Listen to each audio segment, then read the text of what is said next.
Bismillahirrahmanirrahim. Assalamualaikum warahmatullahi wabarakatuh. Alhamdulillahirabbil alamin. Assalatu wassalamu ala asrafil anbiya'i wal mursalin sayyidina Muhammadin wa ala alihi wa sahbihi wa man tabi'ahum bi ihsanin ila yaumil qiyamah.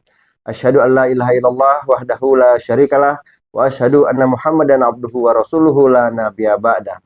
Allah Ta'ala fi kitabil karim. A'udzubillahi minasyaitonir rajim. Alif lam mim. Zalikal kitabul la raiba fihi hudal lil muttaqin. Shadaqallahul azim. Alhamdulillah teman-teman, teman berbuka yang dirahmati Allah Subhanahu wa taala, hari ini kita berjumpa kembali. Kita akan berbincang-bincang sejenak sambil menunggu buka puasa. Nah, alhamdulillah ini kita masih berada di suasana Ramadan ya, suasana yang seharusnya kita penuh dengan perjuangan, suasana yang seharusnya kita bersungguh-sungguh dalam rangka menuju ketakwaan. Nah, di dalam suasana sore ini, menjelang berbuka ini, saya ditemani oleh pemuda-pemuda yang energik ini, pemuda-pemuda yang, masya Allah ya, masih semangat ya, bang-abang di sini ya. Allah. Di sebelah saya ini ada Mas Galih, Mas atau Bang ya? Mas atau Bang? Bang aja lah dia. Bang aja. Bang Galih Pramono.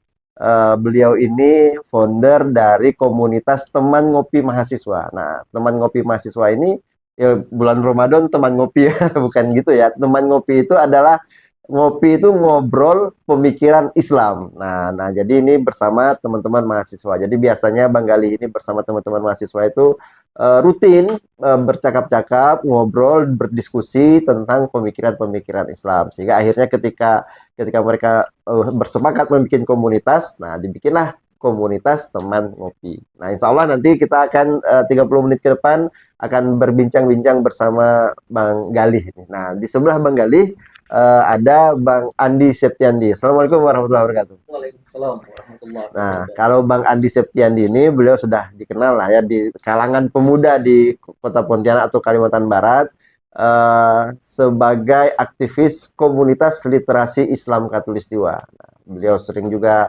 diajak menjadi narasumber di berbagai kegiatan-kegiatan pemuda. Nah, insya Allah Bang Galih dan Bang Andi akan menemani saya, Pak Jarod Sujarwo, dalam 30 menit ke depan akan bercakap-cakap tentang Al-Quran. Masya Allah, ini tema yang seharusnya sudah mendarah daging dalam diri kita ya, karena bagaimanapun juga Al-Quran itu adalah pedoman hidup kita. Al-Quran itu adalah petunjuk. Al-Quran itu hudan lil muttaqin. Orang-orang yang bertakwa itu ya jalan hidupnya Al-Quran.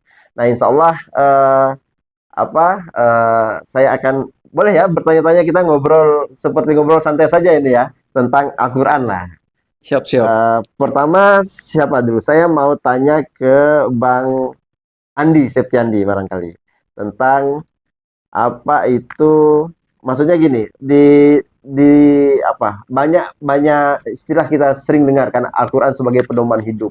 Eh, Kalau ingin hidup selamat itu ikut Al-Quran. Nah, itu bagaimana menurut Bang Andi tentang hal ini? Ya, terima kasih Bang Pais sebagai moderator. Mungkin saya sapa dulu, Oh, Bang. silakan. Pemirsa, nggak enak juga nih langsung buka belum menyapa Ya, silakan. pemirsa yang sedang menunggu berbuka puasa. Ya, Bismillahirrahmanirrahim. Assalamualaikum warahmatullahi wabarakatuh. Alhamdulillahirabbil alamin.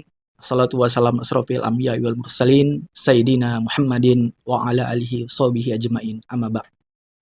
Ya, pemirsa teman berbuka. Jadi memang kalau kita bicara tentang Al-Qur'an ini sebagai pedoman hidup, sebelum kita bicara ke sana mungkin ada banyak kita melihat realitas manusia seperti itu.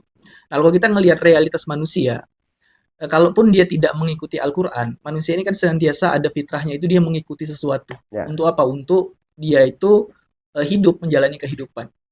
Nah, maka kalau dia tidak menjadikan Quran, tidak menjadikan Islam itu sebagai jalan hidup, maka dia akan menjadikan yang lain itu selain daripada Al-Quran tadi, jalan hidupnya gitu kan. Entah itu lingkungannya dia, entah itu artis yang dia senengin gitu kan, entah itu orang yang dia kagumi gitu kan. Itu yang akan dia ikuti gitu kan, akan dia jadikan pedoman hidup.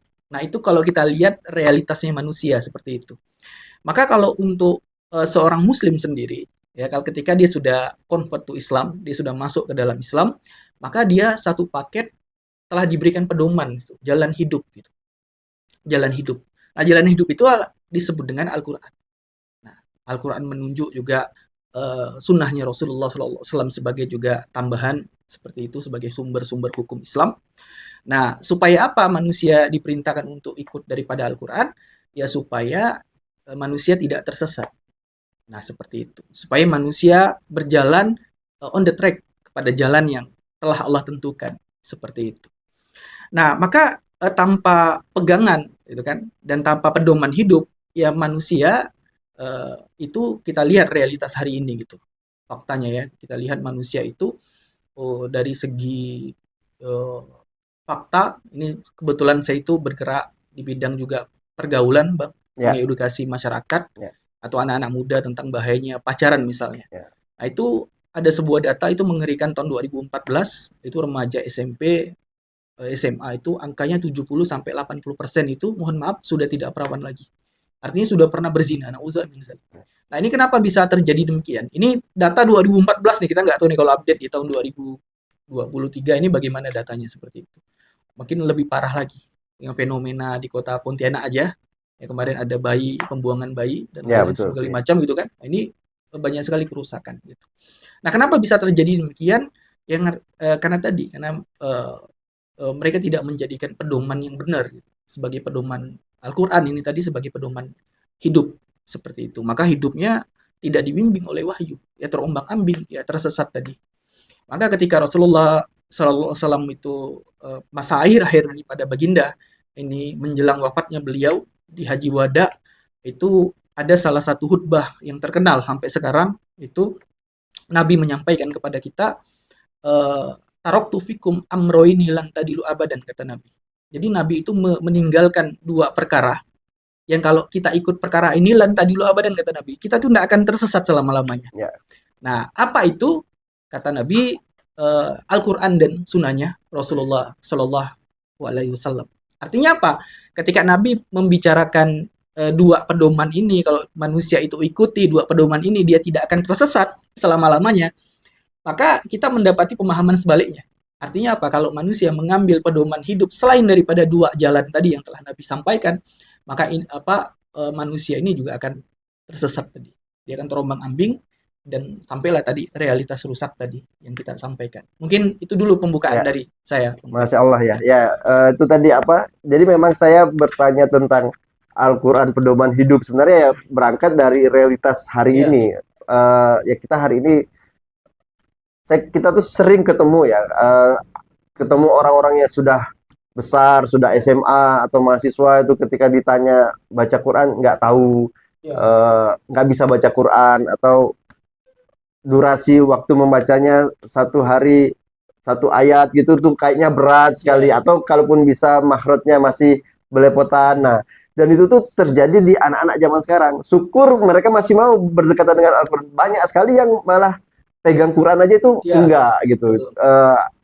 Makanya kemudian di luar lah kita sering lihatnya misalnya di warung kopi, mereka lebih asik di warung kopi, bahkan narkoba, kasus-kasus anak remaja itu pacaran, hamil di luar nikah seperti tadi Bang Andi ceritakan tentang ada belum lama ini bayi dibuang di tempat sampah itu kan sesuatu yang sangat mengkhawatirkan. Bagaimana sih cara mewujudkan menjadikan Al-Quran ini pedoman hidup bagi kita semua itu?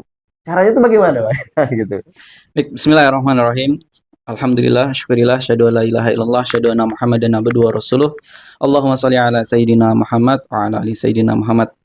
Teman-teman, teman berbuka insyaallah dirahmati Allah Subhanahu wa taala. Alhamdulillah, jadi di kesempatan ini kita bisa ngobrol santai sambil menunggu berbuka, Bang Paya. Tadi ada satu pertanyaan menarik dan satu data yang disampaikan oleh Bang Andi soal bagaimana sih kondisi remaja, kondisi pemuda hari ini yang memprihatinkan. Betul. Nah, sebelum saya ngomong bagaimana caranya, kita ngomong tambahan realitas, Bang. Oh, boleh, silakan. Jadi kan lebih mudah ya, kayaknya bersentuhan langsung dengan para pemuda. Jadi kenapa kemudian hari ini Al-Quran itu cenderung untuk ditinggalkan oleh mayoritas kaum muslimin? Ya. Bahkan hanya sedikit muslim yang kemudian berpegang kepada Al-Quran. Jadi ada satu data, yang data ini pernah diungkapkan oleh Kementerian Agama. Bahwasanya di Indonesia ini kurang lebih ada 65% Muslim tidak bisa baca Al-Quran.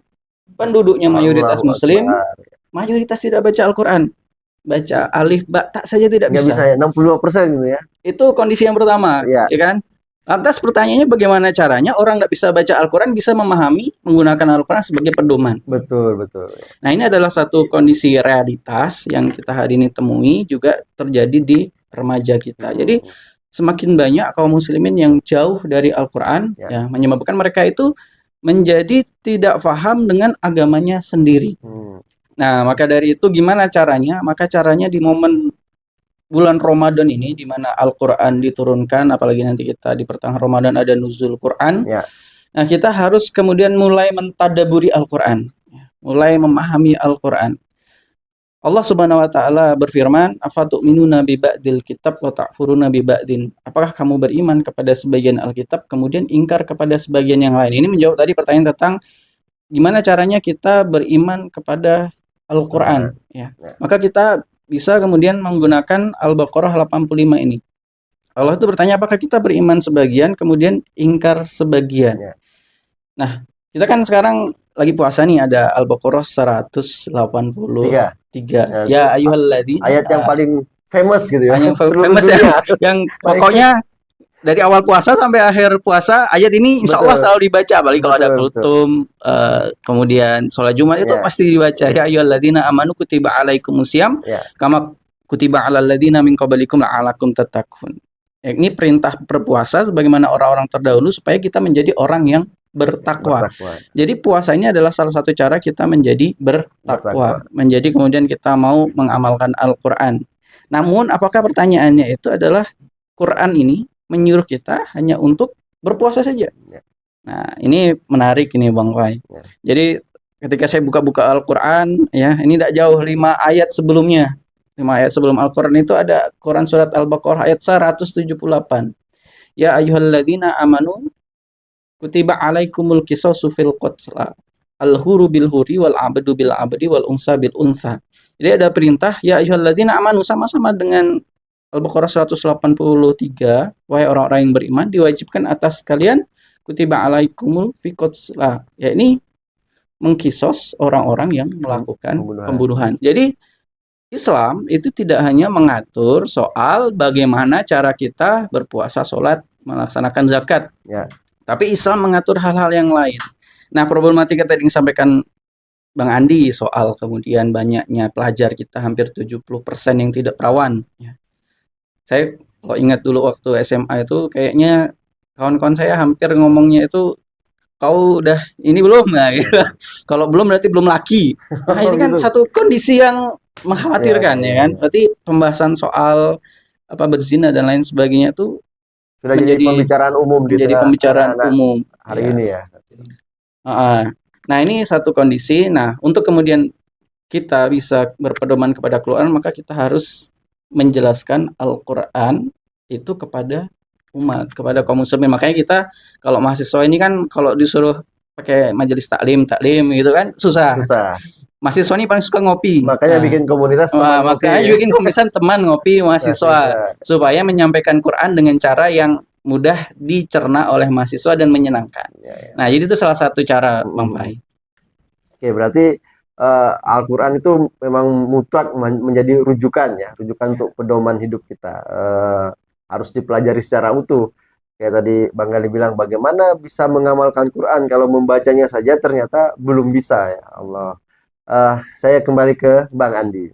Ini apa? Sebagai rujukan, Al-Quran pedoman hidup, Al-Quran rujukan, masih seputar itulah pertanyaan-pertanyaan ini.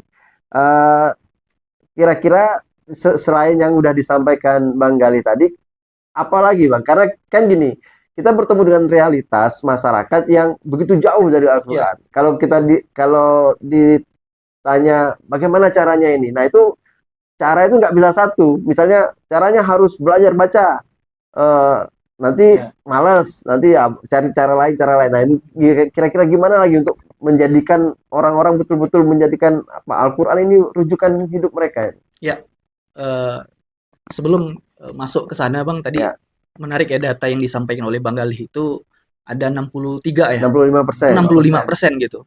Nah, ini menurut saya datanya bisa dikatakan valid gitu. Ini pengalaman pribadi saya pernah ngajar di satu sekolah ya. Ya.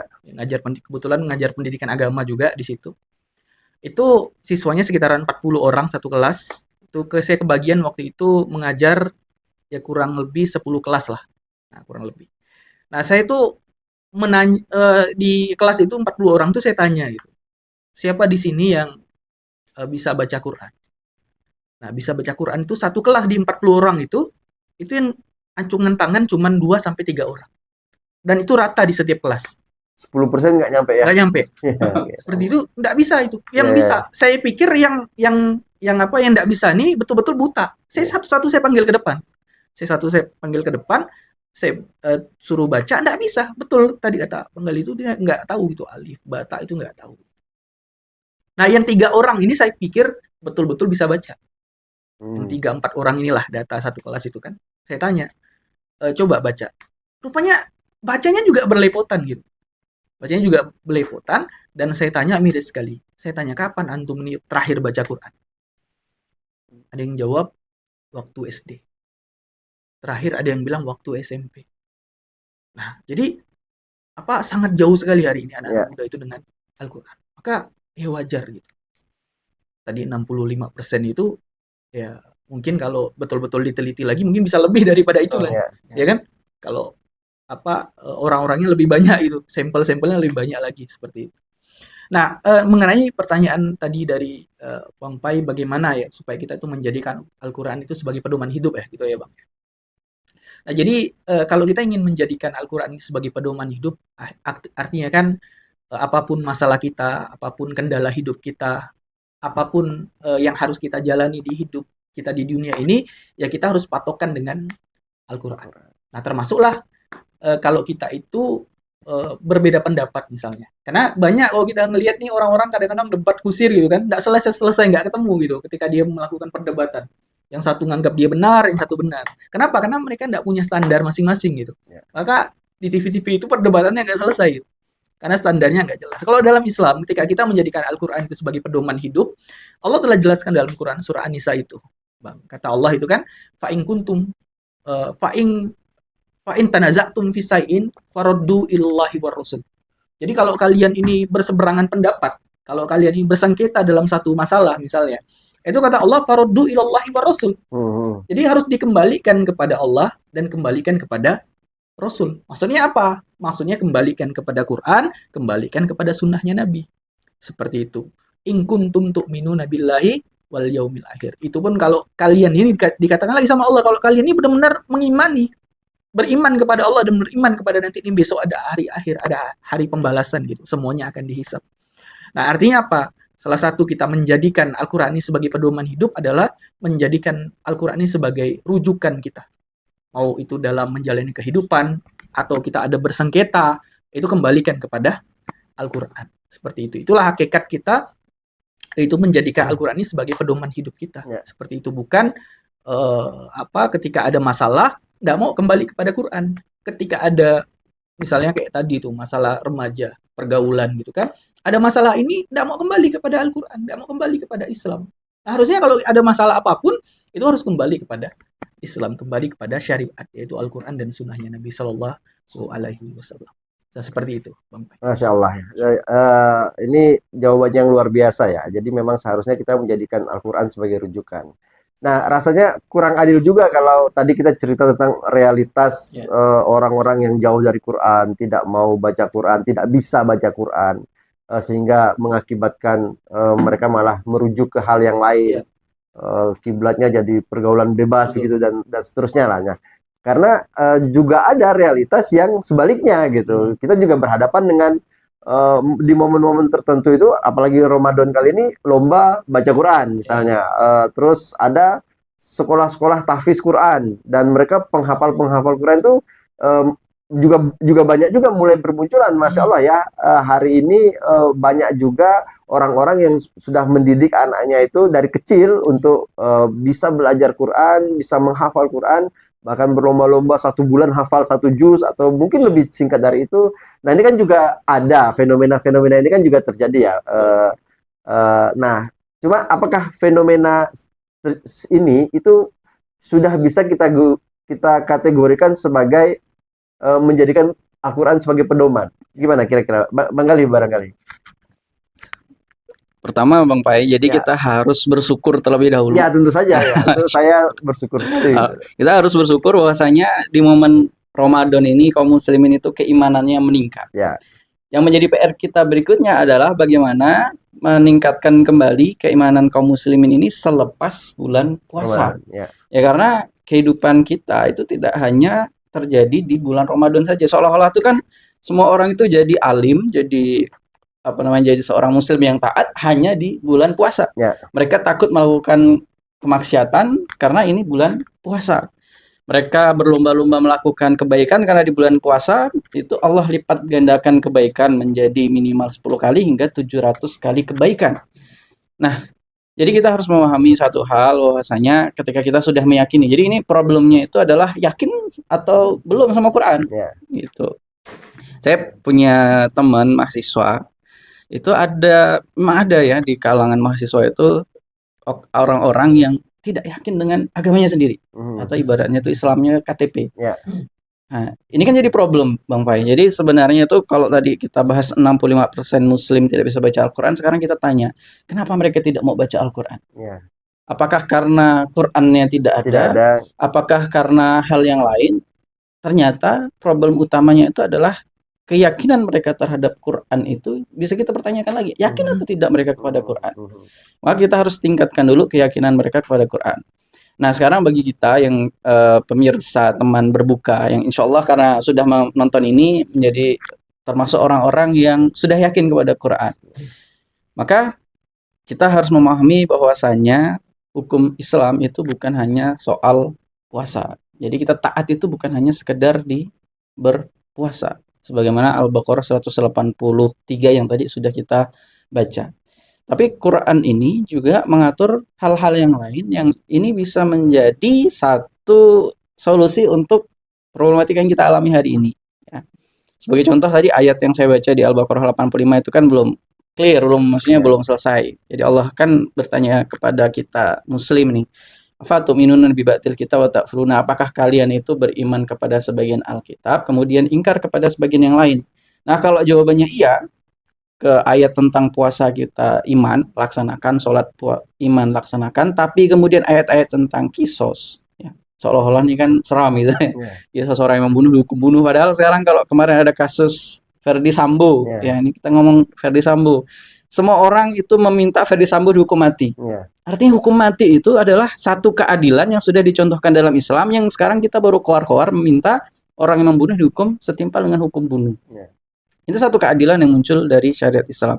Begitu juga ada orang yang berzina. Nah, dalam syariat Islam orang yang berzina itu, kalau sekarang kan orang berzina enak Bang Pai. Ya, saya punya kawan yang berzina itu yang hamil di luar nikah, satu kelas itu ada 2. Kalau salah saya, satu angkatan tuh agak banyak. Itu enak. Sanksinya enak. Datang KUA dinikahkan. Jadi ibaratnya itu kalau kita berzina, itu cara mudah untuk menikah. Menikah kan habis banyak tuh kalau gitu ya. Nah, kalau kata orang Pontianak tuh uang asap, harus banyak uang asapnya, keluar puluhan juta. Cukup dengan berzina maka urusan selesai. Jadi suami istri. Ini kan auzubillahi min dzalik, satu problem. Nah, Allah kemudian di ayat Al-Baqarah 85 ini memberi balasan. Fatu'minuna bi ba'dil kitab wa takfuruna bi ba'din fama jazaa'u may yaf'alu dzalika minkum. Maka akan ada balasan bagi kalian yang berbuat demikian. Balasan yang pertama itu illa hizyum fil hayatid dunya, yakni kenistaan hidup di dunia. Sekarang ada pelajar 70% itu tidak perawan lagi. Sekarang kita tanya kepada diri kita, ya. Saya belum punya anak perempuan kebetulan, tapi punya anak laki-laki. Bang Pai punya anak perempuan, Bang Andi punya anak perempuan. Ketika menaruh anaknya di sekolah, di pergaulan, khawatir enggak terhadap anaknya? Apakah anaknya ini akan menjadi yang 70% atau menjadi yang 30%? Ya, kalau lihat realitas sekarang ya khawatir. Bisa jadi begitu gitu kan. Artinya di hati benak kita sebagai orang tua, ya walaupun kita lagi masih muda nih, orang tua itu kita punya kekhawatiran bahwasanya anak-anak kita akan terjerumus ke dalam pergaulan yang bebas ini. Padahal Islam memberi aturan bahwasanya nanti ketika ada orang yang berzina, kalau dia itu khairu muhsan, maka dia harus jilid 100 kali. Kemudian diasingkan. Kalau orang yang sudah muson, sudah menikah, maka dia harus dirajam sampai mati. Kelihatannya seram, kelihatannya melanggar HAM. Tapi dengan adanya hukum Islam ini, maka orang-orang itu akan menjadi takut untuk berbuat maksiat. Ya, kalau kita kembali ke 185 tadi, kalau kita hanya menghafal Quran, Ya. berarti kan beriman kepada sebagian Al-Quran yang kita hafal, sholat, puasa, dan lain sebagainya. Ingkar kepada sebagian yang lain, maka kita belum termasuk orang yang berpedoman kepada Al-Quran. Efeknya apa? Yang pertama nista di dunia, wa yaumal qiyamati yuraduna ila asadil asad. Dan di hari kiamat nanti, walaupun kita sudah menjadi hafiz Quran nih, Ya. hafal 30 juz, semua ayat hafal. Tapi pertanyaan Allah, kalau kamu tidak menerapkan hukum kisos, tidak menerapkan hukum rajam, gimana? Ya. Apakah bisa disebut sebagai orang yang beriman?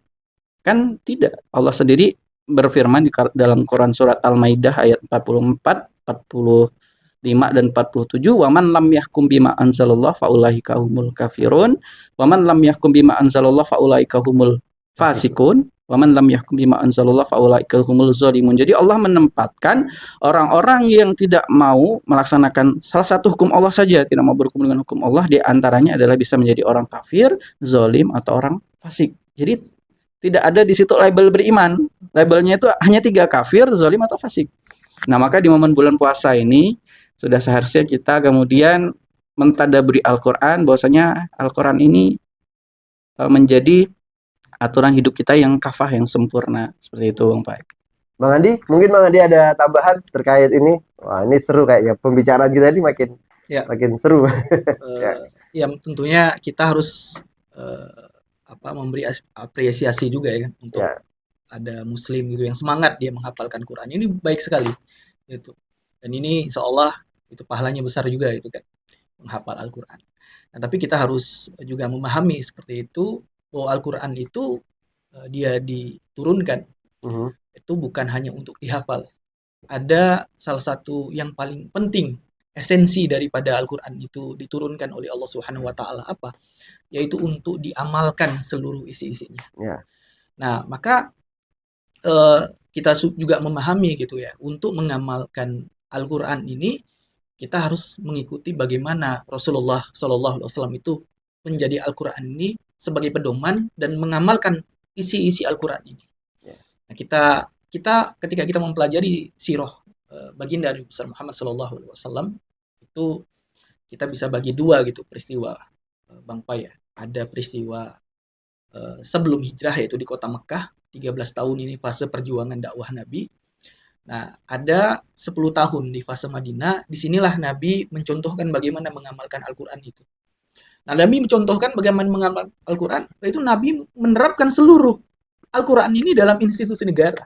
Maka kita kalau baca sejarahnya, Nabi ini bukan hanya sebagai Nabi gitu kan, tapi juga sebagai kepala negara, yang mana punya landasan dalam bernegara itu adalah pedomannya adalah Al-Quran tadi. Nah, dari Al-Quran inilah maka seluruh sendi kehidupan itu diatur oleh Islam. Mulai dari pemerintahannya diatur dengan Islam, ekonominya diatur dengan Islam, politiknya juga diatur dengan Islam, pendidikannya diatur dengan Islam. Nah, seluruh sendi kehidupan itu diatur dengan Islam. Nah, maka oleh sebab itulah kalau misalnya ada pemuda muslim yang semangat gitu kan untuk belajar Islam, semangat untuk menghafal Quran, semangat untuk mempelajari Quran, jangan cukupkan sampai di situ saja. Nah, tentunya gitu. Jangan cukupkan. Nah, harus berlanjut ke mana? Harus berlanjut untuk semampunya mengamalkan Al-Quran. Tapi kan kata Bang Gali tadi ada ayat-ayat yang tidak bisa tuh dijalankan oleh individu. Seperti itu. Kayak membunuh orang yang dibunuh. Nah, itu tidak boleh individu melakukannya. Gitu kan? Nah, itu kalau kita ngelihat contohnya Rasulullah, itu Rasul yang melakukan itu, kepala negara gitu kan, dan seluruh perangkatnya seperti itu. Karena itulah legalitasnya kalau dalam Islam, seperti itu. Maka seorang muslim tadi jangan mencukupkan untuk sekedar dia menghafal Quran tadi, tapi turut memperjuangkan supaya Al-Quran ini bisa tegak, gitu kan, bisa diamalkan. Nah, maka ketika Al-Quran ini ditegakkan, insya Allah itu yang dijanjikan oleh Allah Subhanahu wa Ta'ala itu apa? Yaitu rahmat untuk seluruh alam semesta. Terakhir, bagaimana peran pemuda? Ya, jawaban singkatnya, ya pemuda harus berdakwah. Nah, dalam kitab Daulah Islam. Ini kitab dari karangan Syekh Taqiyuddin Nabhani Allah. Beliau menuliskan di salah satu babnya itu tentang bagaimana Rasul memulai dakwah gitu. Nabi di sana membentuk sebuah kutlah. Ya, kalau bahasa keren sekarang itu partai lah, partai politik gitu. Tahu jamaahnya Rasul gitu. Ya. Kelompoknya Nabi gitu. Nah, menarik di sini kenapa saya bilang menarik? Karena di situ di dalam kutlah tersebut, kelompok dakwahnya Nabi itu diisi oleh anak-anak muda di situ. Bisa dikata 80-90% anak muda. Kayak taruhlah kayak Ali bin Abi Thalib itu 8 tahun masih umurnya gitu kan. Ada rumah sahabat yang mulia Arkom ya bin Abi Arkom itu umurnya 13 tahun. Itu usianya. Rumahnya yang kita pahami ya, itu dijadikan tempat sekretariatnya lah kalau orang zaman sekarang itu anak sekrenya Rasulullah itu di rumahnya Abi Arkom gitu di situ. Di situ Rasul membina mengkader para sahabat yang tadi jumlahnya 80-90% itu anak-anak muda. Dan umurnya itu ya syabab di bawah 30-an tahun. Yang tercatat tua itu paling ya kayak Abu Bakar ya. itu yang tercatat tua. Yang lainnya kalau kita track umurnya itu muda-muda semua di bawah 30 tahun. Nah, artinya apa? Nah, kalau kita ngelihat track record para sahabat tadi masih muda, kenapa Rasul itu memilih anak-anak muda? Ini setidaknya ada pembelajaran di sini, Pak. Kenapa? Karena anak-anak muda ini kok ketimbang dengan generasi tua ya. Anak muda ini lebih terbuka wawasannya dan dia belum dalam tanda kutip belum ada beban lah, belum ada yang mikirkan anak ya kan, belum ada mikirkan istri gitu kan. Belum ada mikirkan pendapatan gitu kan. Nah, fokus gitu. Nah, anak muda ini kalau ditempa dengan benar, dikasihkan visi yang benar, bahwa Al-Qur'an ini pedoman hidup dan harus diamalkan dan harus didakwahkan, maka energinya ini akan tertuangkan semangat ke sini. Daripada apa kalau kita lihat hari ini remaja itu coba lihat tawuran gitu kan, habiskan ngembun di warung kopi gitu kan, habiskan energinya ke sana. Nah, maka pemuda muslim jangan habiskan energinya ke sana. Habiskan kemana? Ke jalan dakwah, yaitu dengan bagaimana Nabi membina para sahabat itu tadi. Nah, bagaimana tahapan supaya kita itu apakah langsung berdakwah seperti itu? Nah, ya harus ada tahapan-tahapannya seperti itu kan. Ya tentunya kalau mau dakwah ibaratnya HP itu harus dicas dulu. Ya. Ya kan powerbank harus dicas dulu baru bisa ngecas gitu kan. Artinya ya pemuda ini harus langkah awal itu harus ngaji dulu. Ya kan belajar Islam gitu kan. Yang tadi tak bisa baca Quran itu belajar baca Quran dulu. Isi amunisinya sebanyak-banyak dan jangan belajar terus, lupa dengan dakwah, ya kan? Nah, udah diisi ya pelan-pelan lah berdakwah. Karena berdakwah itu enggak harus ngomong. Bisa dengan share. Nah, itu juga adalah kontribusi dalam dakwah. Yang titik pentingnya adalah ya harus berjamaah. Nah, ini yang penting itu, berjamaah. Ngaji, dakwah berjamaah. Nah, ini yang tiga pola ini harus dilakukan oleh remaja dan anak-anak muda zaman sekarang. Seperti itu, Bang Pai. Supaya tidak apa? Supaya tidak terikut arus liberalisme tadi. Ya, pacaran, pergaulan rusak, gitu kan, narkoba dan lain sebagainya. Oke, terakhir ya saya minta ke Bang Gali lah, barangkali nasihat lah. Nasihat untuk teman-teman kita yang masih muda yang hari ini sedang di luar sana begitu. Kira-kira apa nasihat terbaik untuk yang pertama itu untuk betul-betul kembali kepada Quran sebagai betul-betul pedoman hidup kita. Nah, nasihat terbaik yang kira-kira bisa diberikan kepada para pemuda ini bagaimana, Bang? Ya, nasihat yang pertama itu adalah sebagaimana Nabi SAW bersabda, "Thalabul ilmi faridatun ala muslim wal muslimat." Jadi menuntut ilmu, ya, para ulama menjelaskan memang ilmu ini dibagi menjadi dua, ilmu yang fardu ain dan fardu kifayah. Ya. Fardu ain itu berkaitan tentang hal-hal yang tidak bisa kita wakilkan pelaksanaan hukumnya. Ya, ilmu-ilmu apa? Ilmu-ilmu agama. Nah, ini wajib bagi kita untuk kemudian memperdalam ilmu agama. Terutama ini di momentum bulan puasa yang kajian ilmu itu ibaratnya itu menjamur di mana-mana. Masyarakatnya nyari muridnya yang susah. Nyari muridnya susah. Tidak ada masjid yang tidak ada kajian. Paling tidak ada kultum. Ini kan satu kondisi yang sebenarnya mempermudah kita. Apalagi ada media sosial, ada YouTube.